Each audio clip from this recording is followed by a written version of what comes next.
اگر کسی کو یہ میرے لفظ سے یہ لگا ہے کہ میں نے سید الانبیاء صلی اللہ علیہ وسلم کی توہین کی ہے تو میں اس سے بھی معذرت چاہتا ہوں، اور میرا عقیدہ یہ ہے کہ میں یہ سعادت سمجھتا ہوں کہ ناموس رسالت پر اگر میری موت واقع ہو جائے تو میں سمجھتا ہوں اس سے بڑی کوئی دنیا میں کامیابی نہیں ہے۔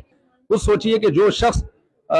قرآن کی صداقت کو بیان کرنے کے لیے آیا ہو وہ کیسے قرآن کو کہہ سکتا ہے کہ معاذ اللہ یہ غلطیوں کی کتاب ہے، معاذ اللہ۔ میرا کلپ آپ سن سکتے ہیں۔ دوسری بات، نبی صلی اللہ علیہ وسلم کی شان کے لحاظ سے جو میں نے یہ بات کہی کہ آپ صلی اللہ علیہ وسلم لکھنا پڑھنا نہیں جانتے، ہمارے نبی کے بارے میں پوری امت کا اجماع ہے، بھائی نہ لکھنا جانتے تھے اور نہ پڑھنا جانتے۔ میں نے ہرگز آپ کو ان پڑھ کا لفظ آپ کے لیے استعمال نہیں کیا، یہ توہین کا لفظ سمجھتا ہوں میں۔ میری طرف کسی نے منسوخ کیا کہ میں نے یہ کہا ہے کہ میں نے نبی کو معاذ اللہ ان پڑھ کہا ہے، ہرگز نہیں۔ میں نے کہا آپ صلی اللہ علیہ وسلم لکھنا پڑھنا نہیں جانتے، یہ لفظ امی کا ترجمہ ہے،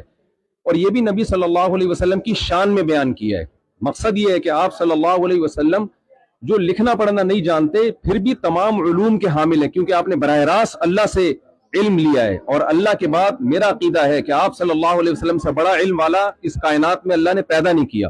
تو آپ لکھنا پڑھنا نہ جاننے کے باوجود ساری دنیا کو آپ نے پڑھایا ہے، ساری دنیا آپ سے سیکھنے کی محتاج ہے، تو یہ نبی صلی اللہ علیہ وسلم کا معجزہ ہے، اور جب کسی کا معجزہ بیان کیا جاتا ہے تو معجزہ اس کی تعریف میں ہوتا ہے۔ پھر بھی میں سمجھتا ہوں کہ اگر کسی کو یہ میرے لفظ سے یہ لگا ہے کہ میں نے سید الانبیاء صلی اللہ